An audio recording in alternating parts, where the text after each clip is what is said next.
For the latest in strategic affairs, subscribe to our YouTube channel. Click the bell icon for updates.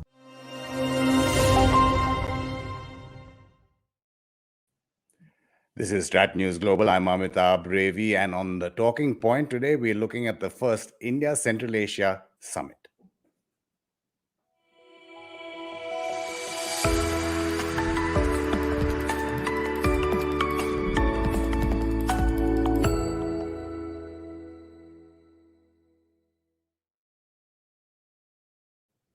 Our experts tonight are Ambassador Asoke Mukerji. He's been India's permanent representative to the UN and envoy to Kazakhstan. He's also the diplomat who opened India's Uzbek, Tajik, and Turkmen missions after the fall of the Soviet Union.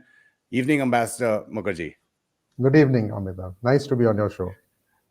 And also a pleasure, after a while, we are having on StratNews Global Ambassador Phunchok Stobdan. He's been India's former envoy to Kyrgyzstan. He's been an ex-joint director at the National Security Council Secretariat. And he's also the author of The Great Game in the Buddhist Himalayas, India and China's Quest for Strategic Dominance. Ambassador Stobdan, good to see you, sir. Good to see you. How are you? Absolutely fine. Pleasure having you both on. Ambassador Mukerji, just looking at the first India-Central Asia Summit, in terms of the outcomes, how do you assess it? Well, Amitabh, I think that the summit has given a concrete outcome in the sense that it has now put in place a structured format. Every 2 years, there will be a summit, and this period will be utilized by a secretariat, as is shown on your screen, which India would set up. But more than the secretariat, there are these meetings of the four parts of the engagement between India and Central Asia: the foreign affairs, the commerce part, the culture part, and of course the national security part.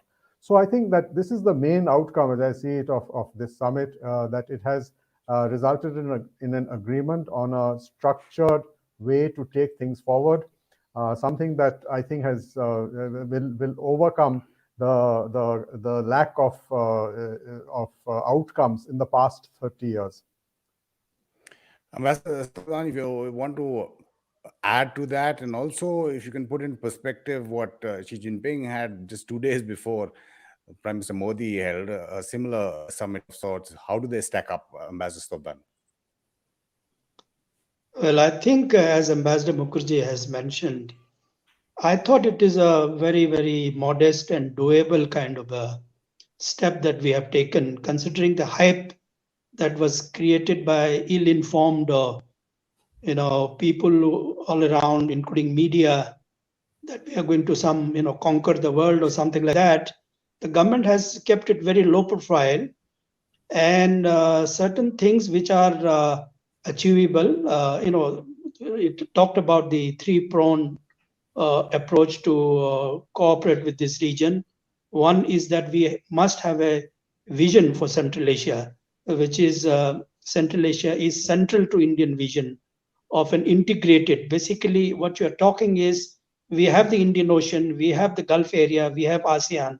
Now we have, the Central Asian country. It's a one integrated approach that we are following in our neighborhood. And second is, as Ambassador has mentioned, it's about the structural aspect of it, the institutionalization of cooperation. And third is that we must lay out the roadmap for the future. This is what I think it's very, very well crafted approach. And there is no heavy item here about some strategic security, some military dimension to our cooperation here. With comparison to what Xi Jinping has offered, certainly they are playing big game. And what is surprising is that the announcement of C5+1, China plus Central Asia summit was announced just 24 hours before the summit. That's very unusual even for the Chinese standard. But I think the Indian proposal to have this summit, the plan to have this summit probably, prompted the Chinese to do in this way. Perhaps they analyze our approach in a very different way, maybe in a global great power context of United States, India, something like that. That is what I can see. Otherwise, there is no reason for China to take such an approach. True. In fact, if it wasn't for Omicron, it would have been an in-person meeting on Republic Day, apart from them coming there. Master Mukerji, one of our viewers, Omkar Datpe, has been really wanting to talk about this subject since yesterday. And he says, thanks for bringing this to us. Central Asia is becoming very confusing region with many extra-regional powers playing their game. Excuse me. But Afghanistan, of course, is something that is bothering, well, the world, but all 6 countries here, Master Mukerji. Before August 15th, Pakistan was the spoiler in terms of on-land access. But now with India's non-equation or practically a no-go in Afghanistan post the Taliban takeover, how does the India-Central Asia connectivity dynamic really work when Afghanistan is really a no-go? Well, I think in the summit declaration, the Delhi declaration, there are 2 references to answer this question that you've raised. The first is that there will be a joint working group of the C5, the Central Asian 5 countries, and India on Chabahar. And linked with that is a reference in the declaration to 2 enabling agreements which have already been put on the ground. One is the North-South Transport Corridor Agreement, and the other is the Ashgabat Agreement. So if you look at the participation of Central Asian countries in these 2 agreements, then all 5 of them actually come into the picture, some in one and some in the other. The other part of the connectivity issue, which has been addressed, is to get the countries of Central Asia to participate more actively in using the infrastructure, the north-south infrastructure of the Chabahar project. And if you notice in the declaration, Turkmenistan is offering its port of Turkmenbashi as well. So there is, on the Caspian. So there is a willingness to look at it. But I think part of the response to your viewer's question about the kind of situation in Central Asia, I think it's important to remember one thing in mind, and that is since 2017, all the 5 Central Asian states have actually increased quite dramatically their efforts to integrate themselves into a region. And this is being led, of course, by Uzbekistan and the new president of Uzbekistan. But he has had a response from all the other 4. And a few days before the Taliban take over in Afghanistan, there was a photograph of the 5 Central Asian presidents meeting in Turkmenistan, and all of them were dressed in tracksuits, which shows the kind of informality and understanding that they have been able to reach in these few years. So I think that that's an important factor which will aid attempts to get connectivity. Ambassador Stobdan, anything that you would like to add there? I mean, my question also relates to the fact that now, if Pakistan was the spoiler, now Afghanistan is a no-go. So are we now bypassing Afghanistan as well? I mean, is the route to connectivity only through Iran? I think so far that's the only way that we can look at this region. Although in the joint statement, they mentioned about that Uzbek proposal to have that trans-Afghan railway through Afghanistan, Pakistan, and India, and also the TAPI that they have brought onto the table by Turkmen leader. So these are 2 things that which will matter in the Afghanistan and Pakistan context. But I don't think from Indian perspective these are feasible. There are a lot of obstacles. There are a lot of issues.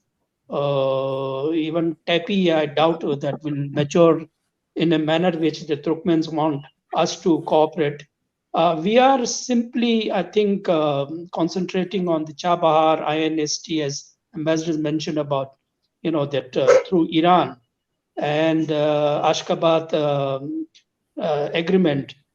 These are the only mechanism through which we can cooperate. But it's not just about trade and connectivity. I think as far as Afghanistan is concerned, it's about stability, humanitarian assistance. If you really read the speeches of these leaders, and I found that they are concentrating only on the softer issues about digitalization, about pharmaceutical, about medicine, students, universities, and these are things which they want us to enter into. They are not talking about big items. So there is a mismatch, I thought, I went through all the speeches of the leaders. Well, we have taken a different approach, a broader approach, but they have narrowed down to their own, issues of small countries have their own problems. I agree with Ambassador Mukerji about Central Asia being one region, but at the same time, practically it's not working. Right now, today, there is a border war going on between Tajikistan and Kyrgyzstan. A massive mobilization is taking place, and there are a lot of conflict among themselves. When the Kazakh this crisis took place, the countries didn't have a very common approach to that crisis, and so there is a problem about the way world does not see South Asia as one unit. There is also a problem about looking at Central Asia as one animal. There's nothing called Central Asia; it's all bilateral, and there we have a problem. But at the same time, I think the Central Asia, we must understand that they're all linked to certain institutions which are controlled by Russia or China. Without their consent, none of this cooperation is likely to take place. So those are obligatory treaties. And when we are framing certain framework with the Central Asians, I don't think we have any obligation to do that. These are agreements, agreed agreements, but there are no strategic dimension to this cooperation that we are pursuing. Ambassador Mukerji, you were talking about Chabahar, and we've seen how long that has taken and all the difficulties and challenges. Now, another thing would be how the Iran-US or Iran-West or Iran and the rest of the world, JCPOA 2 goes, where the sanctions go. So there are a lot of challenges that India has, even if the Central Asian republics engage through Chabahar. Yes, I think that the challenges are now understood because since 2006, the UN sanctions on Iran have shown all the countries in the region the limits of having such proposals when one of the major countries, which is transit space, is under sanctions. But after 2015, after the lifting of those sanctions, I think there is an attempt now to support moves to keep the agreement of 2015, what you call the JCPOA, on track, and not to add new issues to that JCPOA, because the issues that are being now raised in Vienna are new issues, and they have not been endorsed by the Security Council of the United Nations. So I think that this is how the countries in the region will look at it. I agree with Ambassador Stobdan that there is no treaty structure between India and Central Asia, and therefore it gives us flexibility. It also provides a limitation to what the Central Asian obligations will be. But I think that the driving force of all the 5 countries of Central Asia is one fact, and that is that all 5 of them are landlocked. And as all landlocked countries want is access to the ocean. And for Central Asia, this is what they're looking for. At the moment, they have access through the Pacific. Most of the trade that comes into Central Asia comes from Shanghai. But they are looking for an alternative. And I think that Iran, therefore, is something that is now viable for them. And the new regime in Iran, the new Iranian foreign minister is coming to India this week. And actually, that's been postponed. Yeah, well, but because of COVID, I mean, the EAM is rescheduled. Yeah, that's right. But the fact is that it was officially announced, and therefore there is a role that Iran sees itself playing. And Iran has also an interest in some of the states of Central Asia. In some states, it's a very dominant influence, like Tajikistan, for example, because of their own common cultural linkages. But as a transit space, Iran is probably a viable option now that there has been a beginning of a rapprochement between Iran and the Gulf states, especially the United Arab Emirates. So this is the changing scenario which Central Asian states will look at with a lot of interest. Ambassador Stobdan, you talked about China. You were talking about how each of the Central Asian countries wanted their own development projects. There were announcements this time also for, say, sewerage projects, roads. But China's economic footprint in India really can't compete with that, right? And if you could put into context the line of credit that was given to Uzbekistan in 2018 to 448 billion, I think, and the 1 billion that was announced for all Central Asian countries in 2020, Ambassador Stobdan. Yeah, but the problem with our approach is that this is one-way approach. What China is doing is that they try to gain something from what they put in the region.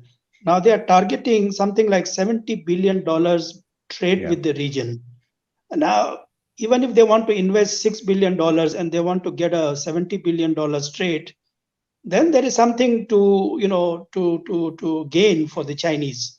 But when we put $1 billion and your return is only $1 million, then there is a mismatch.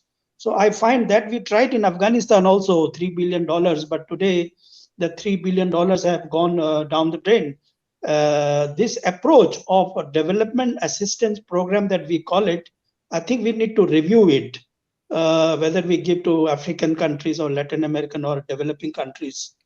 I think that money has to be utilized for our own interest, rather than, okay, fine, $450 million in Uzbekistan, but the trade is just about $2 million.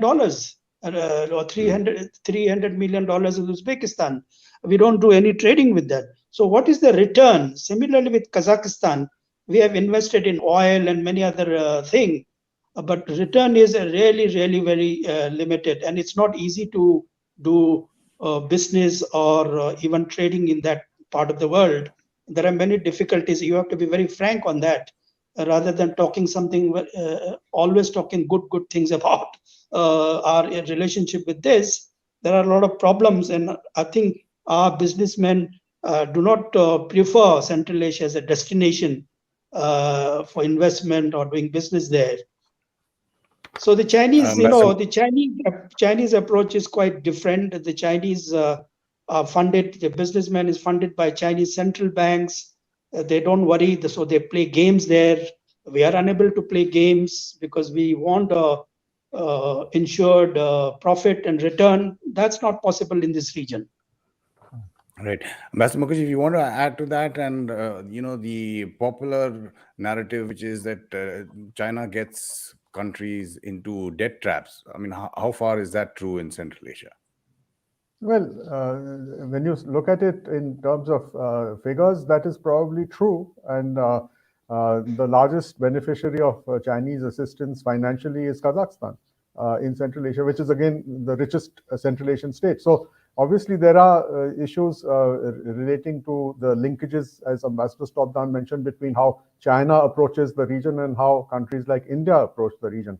I think that the point that Ambassador Stobdan made is a very important point. And that is that 30 years have passed, and one lesson that we must draw from our experience of 30 years of engaging with Central Asia is that we have to now adopt a interactive partnership. We cannot have a one-way partnership, that this is what we want and this is what they will do. I think that the new structures that are mentioned in the joint, in the declaration, give some hope for this new approach to actually be implemented. There is the reference to the India Central Asia Institute, which will be like a secretariat for the summit mechanism. But I think that what this institute should actually do is also look at what has happened with that institute, which was set up in 1993 by India, the Maulana Abdul Kalam Azad Institute in Kolkata. That was supposed to be an institute that should have studied Central Asia and come up with many recommendations of what to do with Central Asia. It has had several directors, two of whom are very well known to many of us, Professor Devendra Kaushik and Professor Hari Vasudevan. But the point is that that experience of the Maulana Azad Institute has to be now integrated into this new institute that we are going to set up, the India Central Asia Institute. And we cannot go back to the drawing board. We must have an awareness of what the problems are. And the basic problem is that it has to be demand driven. And I think the reason I say it is because if you look at our ITEC program, India has introduced the ITEC program 30 years ago in 1992 in Central Asia. And it has given a lot of scope for Central Asians to use India's experience and developmental experience for their own purposes. Now, our problem for many years was that we never had a database. So we did not know the people whom we trained, what happened to them when they went back. And I hope that that's now resolved and we have a database and we know that those people 30 years ago have now become ministers, etc., in Central Asian states. So the point is, what do these people who have been trained in India, what do they recommend be done with this $1 billion line of credit or the other assistance programs that we are announcing? Because the $1 billion line of credit program is focused on community development. And this is something that ITEC trainees who have trained in India and who have come from Central Asia, they will be the best people to actually participate in this. So I do hope that it will be interactive, that we will get those people into the working of the India Central Asia Institute as well, and not have only our people saying that this is what is good for the region. Ambassador Stobdan, if you could elaborate a little bit on Russia's security footprint and imprint in its own backyard, so as to speak, and whether India has been, do you think this renewed focus played a part during the bilateral summit with President Putin as well? Because I do remember, if I'm correct, there was a non-white paper that they'd agreed to on Central Asia. Yeah, I think during President Putin's visit, those items were discussed, including, I think, some cooperative agenda in Central Asia. For example, the opening those armament factories, maybe in Kazakhstan. There are plenty of these strategic assets of the old Soviet Union in this region, which needs to be, refurbished or whatever it is, which requires a lot of capital, a lot of money. It's fine, but having in the joint declaration, these issues are fine. But when it comes to practice, the Russians really don't cooperate with us in Central Asia. I have my own experience, and our own inability to put in a lot of money there. It's a structural problem. It's not just financial problem. It's a structural. Which organization takes up the matter? Is it DRDO, or is it some private company, or is it Ambani or Adani? All those issues come in the way. So therefore, I think to work in Central Asia with third countries is not very, very easy, especially with Russia, where I think the Russia is a very difficult case in Central Asia right now. Chinese are not liked, but the Russians are also not definitely loved these days. For many reasons in the countries, including in Kazakhstan, which is supposed to be a half, like a Russian country. But this nationalism is a big issue. So we have to be careful. I thought by having this summit, we were trying to bypass Moscow and do something directly with this region, either with the understanding of Moscow or without the understanding of Moscow. So that maybe the pandemic has come in the way. We really don't know. But I hope Central Asians do have some autonomy to frame their own foreign policies. This is where I have little apprehension. Their ability to cooperate with India requires a lot of, a lot of courage on their part also to go out of the way to link themselves with us. If they look through Moscow or Beijing, then I think that there are problems. There'll be a lot of limitations. Ambassador Mukerji, on Russia, and how do you see Russia and China in Central Asia? I mean, are there separate dimensions, security and economic, BRI versus CSTO? Are they complementary? Are they competing? Well, I think that as far as I can gauge this, The Russian approach is to look at the former Soviet space as a space in which today's Russia will play a predominant role. And their initiative on the CSTO, which you mentioned, as well as on the Eurasia Economic Union, these are two platforms which they have pushed to get this space in Central Asia into their policy framework. The Chinese have used Shanghai Cooperation Organization. By default, it started as something else, and 9/11 converted it into a much more security-oriented organization. So they have the Shanghai Cooperation Organization, and they try to influence Central Asia through the SCO. Now, there's one initiative which the Central Asians have taken, and Kazakhstan has taken, that is the SICA. And the headquarters of this SICA, which is structured like the Organization of Security and Cooperation in Europe, the OSCE. The structure of SICA it has a secretariat based in Kazakhstan. And India has been one of the countries which has actually deputed its own nationals to work in the SICA secretariat. The other country was Russia. And recently, from a couple of years ago, China has also started deputing its nationals to work in the SICA secretariat. But in terms of confidence building measures, in terms of economic cooperation, this is a Central Asian headquartered based structure which exists, which probably needs to be used much more. India's interest in SICA goes back to its founding in 2002 when Prime Minister Atal Bihari Vajpayee actually visited Kazakhstan for the inauguration of the SICA organization. So this is the framework in which this happens. But as Ambassador Stobdan says, on the ground, the realities are different and are becoming radically different as we speak because there are transitions underway. When we approached Central Asia 30 years ago, we were approaching them through the Soviet era leadership and the Soviet common experience, including relations with India.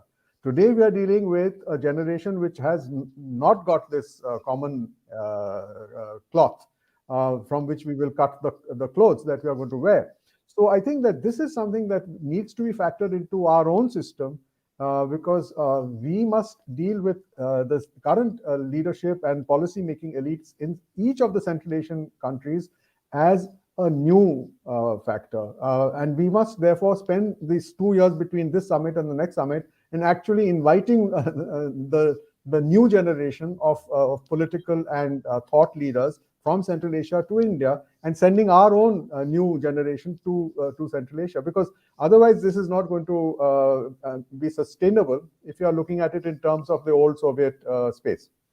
Yeah. I'm just going to take some viewer questions. Ambassador Stobdan, if you'd like to take this from Omkar Datpe, he asks, in the joint declaration, 4 of the 5 countries endorsed counterterrorism exercises with India. What's the reason Turkmenistan opted out? Well, these are declarative commitments. It doesn't mean that tomorrow they will cooperate with us in some action on terrorism. Every summit, every meetings, these things do come. Well, Uzbekistan president in his speech talked about terrorism, but not to the extent that the others have spoken. Perhaps because Uzbekistan has this approach of neutrality. They don't want to talk about Pakistan or Afghanistan issues, including Taliban. They have a very good relationship with Taliban. So I think they just probably avoid this kind of things. But you might have seen in their speeches, whenever we talked about Afghanistan, for example, Uzbekistan leader said, well, we have SCO to talk about Afghanistan. We are talking about Afghanistan within the context of SCO. The other fellows are saying under the SICA, we can talk about Afghanistan. So probably there is no, they cannot get outside what is already being said there. There are institutions they belong to those institutions. To have something different with us is problematic. Now, SCO is an organization, even we are a member. So therefore, terrorism, counterterrorism, when I was there, when I asked about the support from a particular country, They say, well, I need to consult our other partners in SCO or in the CSTO. I think a particular country does not have a position. And Turkmenistan is not a member of CSTO. We have to remember that. If CSTO has listed, like Mohammad Azhar Masood as a terrorist, then all other countries will say he is a terrorist. But if Turkmenistan is not a member of CSTO, he will not say that Masood Azhar is a terrorist. So, working with this ex-Soviet countries is a bit problematic, as Ambassador has mentioned. We need to learn. As I think all these tricks, 30 years been a very long time. But this center, which we are going to create now, I think people like Ambassador Ashok Mukerji and others should anchor it, because we are simply playing in a vacuum. Everybody is just talking in the air, some Central Asia, something.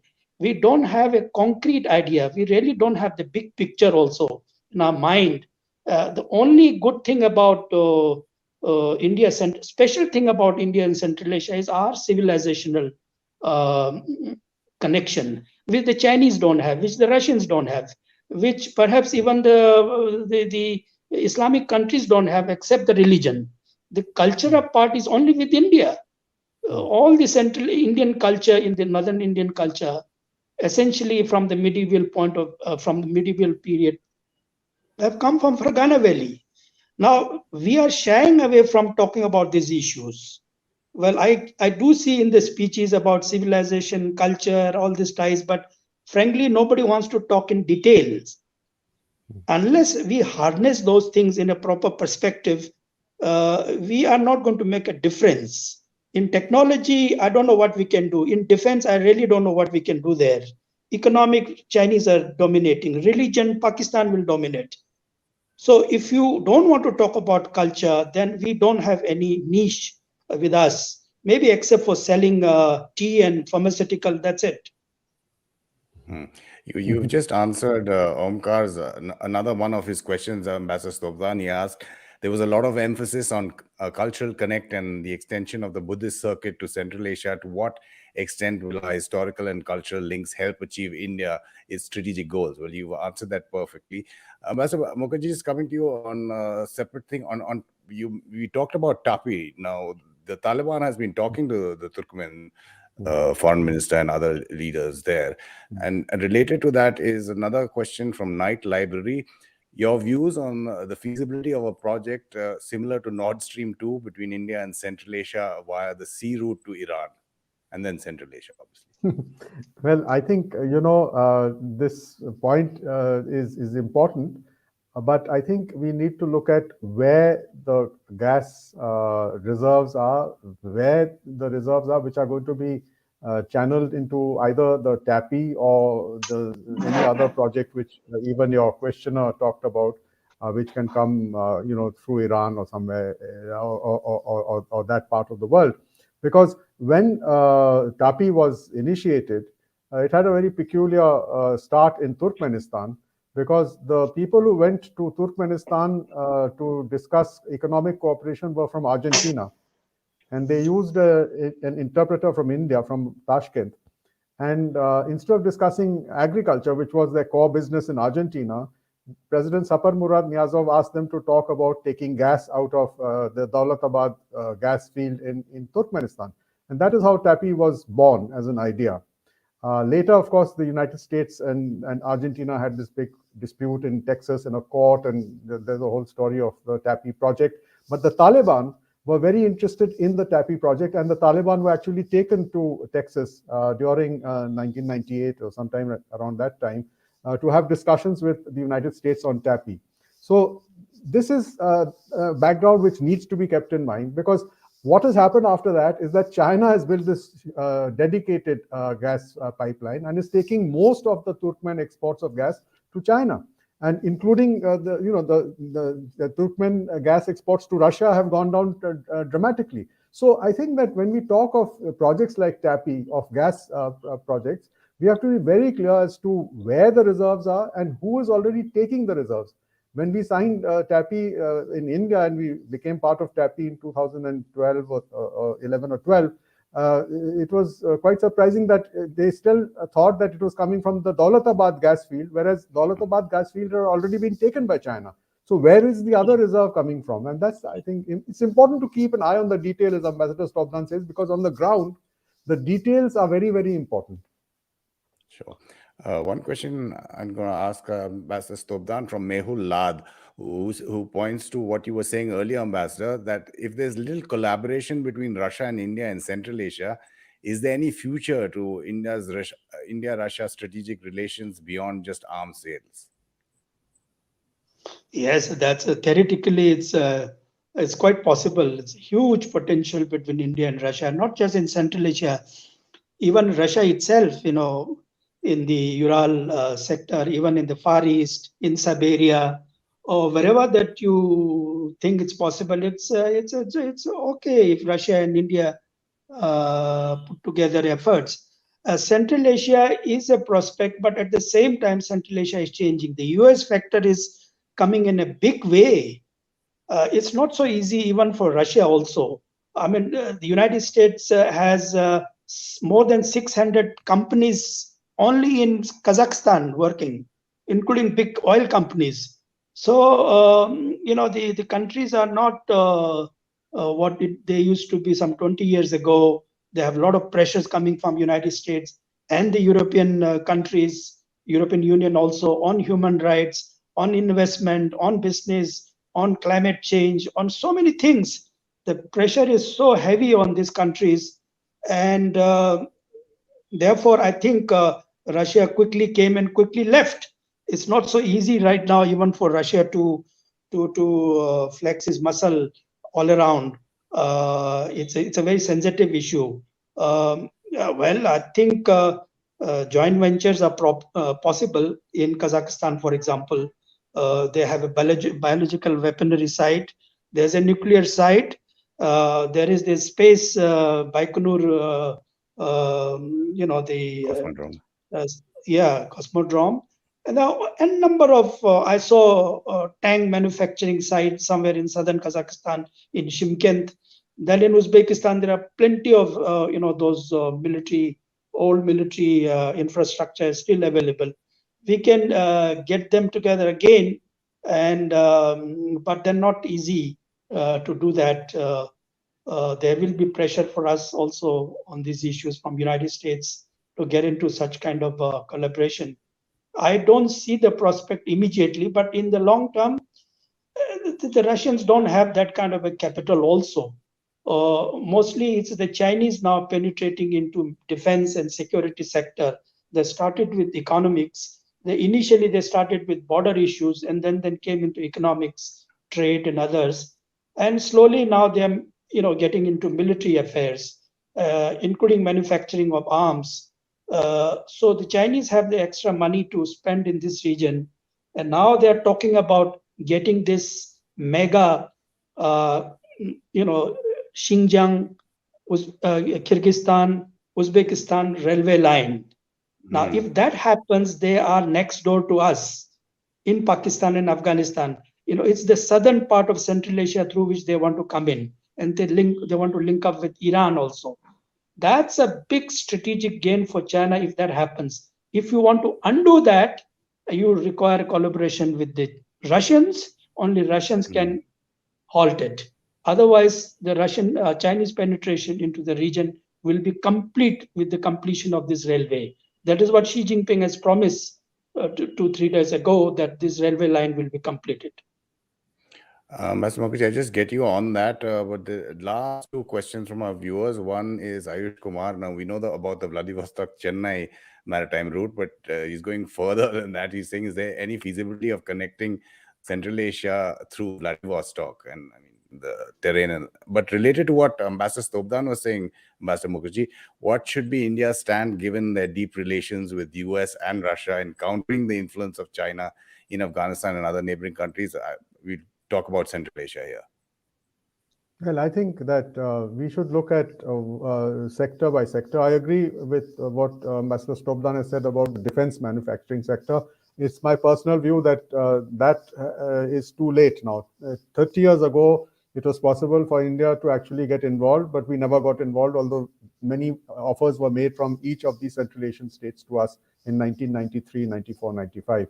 Then they went elsewhere. Many of them went to the United States, and therefore there is a strong equation which is between the United States and Central Asia when the landscape is not dominated by Russia.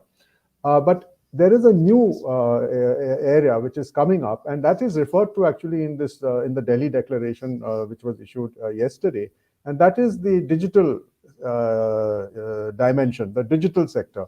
And I think it's very important for us to keep in mind that India has done a lot with our own Digital India programs, and we have used this technology for development and acceleration of change, including in the security area.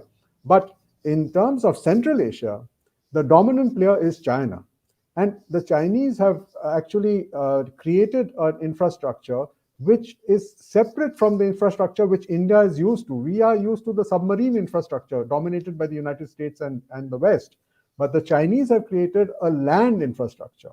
And that infrastructure is controlled by China and will be the new phase of this strategic penetration that Ambassador Stobdan talked of.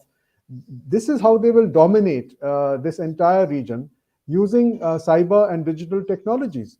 And our role will be of a third partner, because infrastructure is with the Chinese. The operation will be because of the Russian language, which is used by all the Central Asian elites. The operations will involve Russian, probably Chinese and Central Asian participation, and we will be left with just developing the applications and the software. But we will not be really players in that sense, and I think that's important to actually understand and accept this reality. Understand, acknowledge, and possibly move to counter that. Ambassador Ashok Mukerji, again, absolute pleasure having you on StratNews Global. Thank you for all your experience and your expertise. Thank you. Thank you. And Ambassador Stobdan, absolute pleasure again to have you on StratNews Global. We hope to have you soon. Thank you for your time as well. Thank you. Thank you. Thank you very much. Thanks to all our viewers for the comments and questions, many of which I haven't been able to take, but just putting up a link on your screens there if you are keen to help us or support us financially, continue doing our work. That link is also there in the YouTube descriptor, and you can use any UPI payments if you wish. Thanks again. You've been watching The Talking Point on StratNews Global. I'm Amitabh, Revi.